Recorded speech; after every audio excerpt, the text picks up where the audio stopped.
Hi again everyone, Scott Player, Pop Cult Fan here, and in this video, I just saw Spider-Man Across the Spider-Verse. I saw it last night, and I want to give my review for the movie. I loved this movie. I thought it was really well done.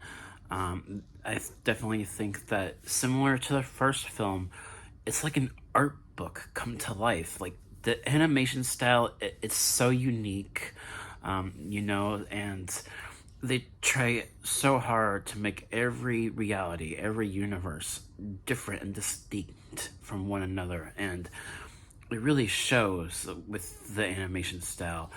It's very well done, and this movie also, it focuses on Miles Morales. I'm wearing my Miles Morales shirt in preparation for this video, and you definitely like. This is a multiverse film similar to, say, Doctor Strange and the Multiverse of Madness or Spider-Man No Way Home. It's a multiverse film, but I like that this movie primarily focuses on Miles and his personal arc throughout the film. That's really definitely what makes this movie for me. That it's focused on one narrative with Miles, while at the same time having all this other stuff in the background and involving the multiverse. And I think that's really cool, really well done, and across the board, all the actors in the movie do a really good job. Haley Steinfeld as Gwen, her version of Gwen Stacy, I thought she was great.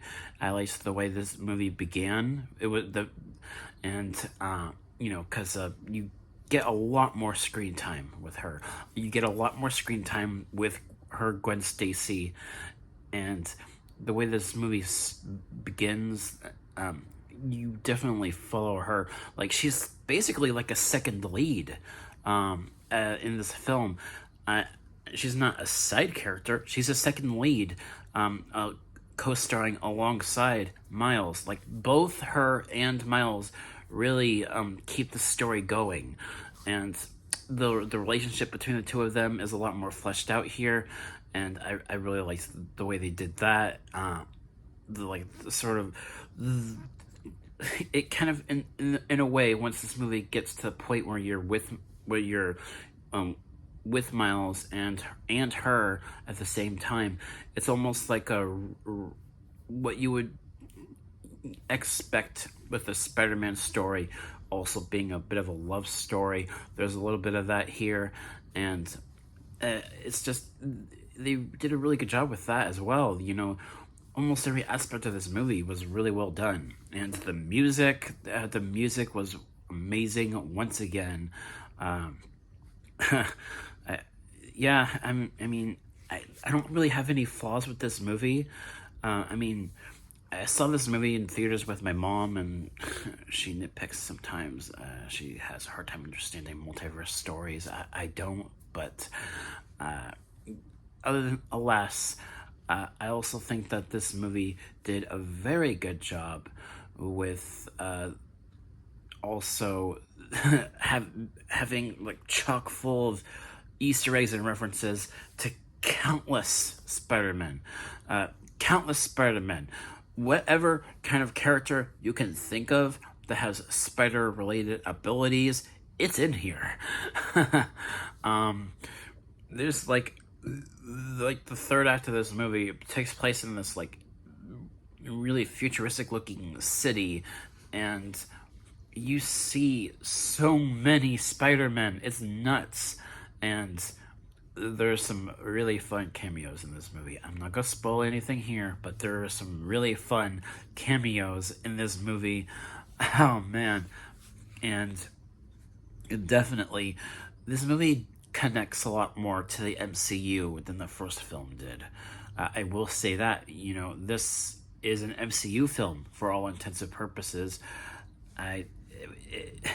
There's a lot more references to the MCU Spider-Man films in this film compared to the previous one, and it was really cool. It was really cool to see all of that.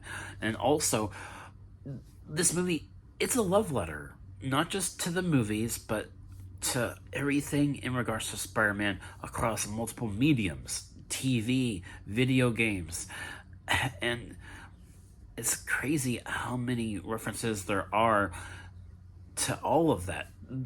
Or some of the older cartoons from way back when, even the original 1960s animated cartoon, there's references to that. The most recent Spider-Man game that came out for the PlayStation, the Spider-Man PS4 game, there's references to that. You've got so much here, and anyone, this movie is a family film, so it has something for everyone, and that's why I like this movie so much. Granted, I will admit that I I'd still say that my favorite Spider-Man films are still most of the live-action films, but this is still a phenomenal film.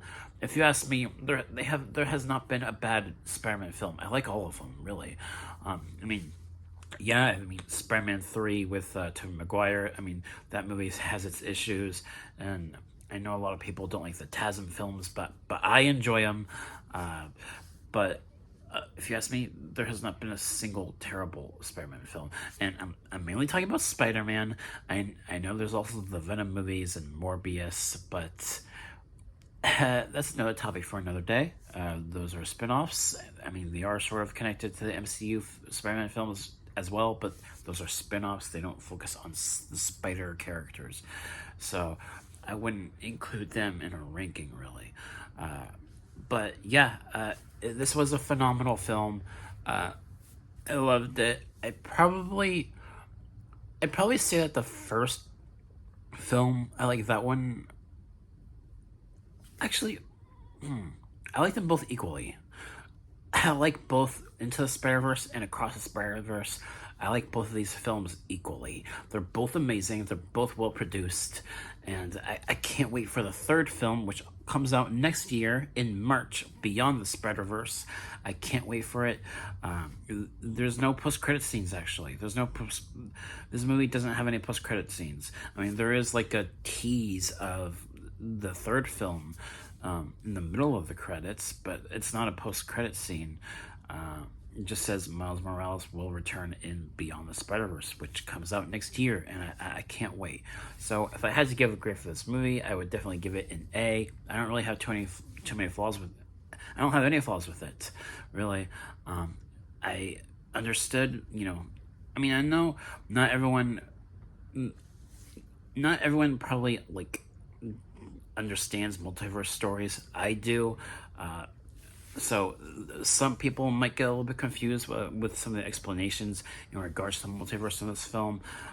That didn't bother me at all. I understood it, but that might be a flaw for other people, though, that prefer stories that have nothing to do with the multiverse, and I respect that. But for me, I understood it, and I loved this film. So A for me. I loved it. Thank you guys so much for watching, and I'll catch you all in the next video. Peace.